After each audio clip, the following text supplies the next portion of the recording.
سلام دوستان. ببینید من همیشه میگم دیگه باید کار سازه داشته باشه. سازه اینه. ببین قبر روشن اینا خیلی بزرگه. ببین یه سرش اینور باشه، یه سرش هم رفته اونور. خب المهم چی هست؟ المهم اینه که کاری که جایی که انجام میدید سیخ میزنید میاد میخوره به این سنگا.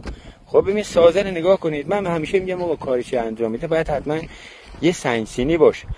خب الان اینجا کار کردم، بعد اومدن قبرش ببین چقدر بلنده که اومده یه سرش هم اینجا سوراخ کردن رفتن تو. نگاه کنید اینم یه طرفش. ببینید سازه باید من میگم سنگ سینی داشته باشه. نگاه کنید اینو رفتن داخل، دوباره اونجا یه چاه کندن رفتن پایین.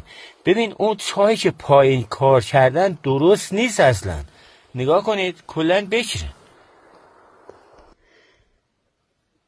پس اینجا رو که کار کردن درست، اپراتوری خیلی شرطه. یعنی شما بهترین دستگاه داشته باشه. ببین نگاه کن اصلا مشخصه اینجا کلا بکره، سنگه، خورده سنگ رفتن پایین. سازه باید باشه. سازه این سازه مثلا اینجا هست، نگاه کنید اینجا درست. خب حالا میخوایم اینجا یه ردیاب بزنیم ببینیم که آیا اینجا چیزی هست بردن یا نبردن. خب الان همینجاست. خب میخوایم الان اینجا ردیاب بزنیم ببینیم که اینجا چیزی بردن یا نبردن.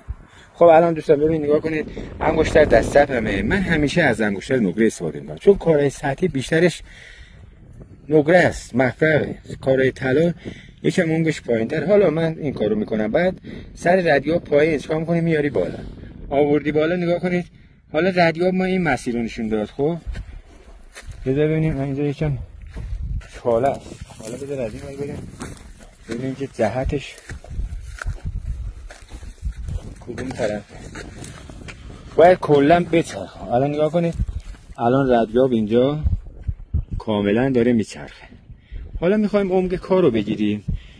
بازم همین کار رو میکنیم. ببین رو نقطه وای میسید. موقعی که میخواید عمقش رو بگیرید سر ردیاب پایین میاری بالا، آروم آروم از نقطه دور میشید. هر موقع ردیاب کامل برگرده به سمت هدف، الان ببین آروم آروم میخواد برگرده. نگاه کنید اینجا کامل برگشت. پس اینجایی که همون پایین هست اینجا تا اونجا حدوداً 3 متری هست دیگه. حدوداً 3 متری هست. ولی اینجا ببینید یه سفالی هم همین پایین داریم. نگاه کنید نوع سفالاش اینجا هستن.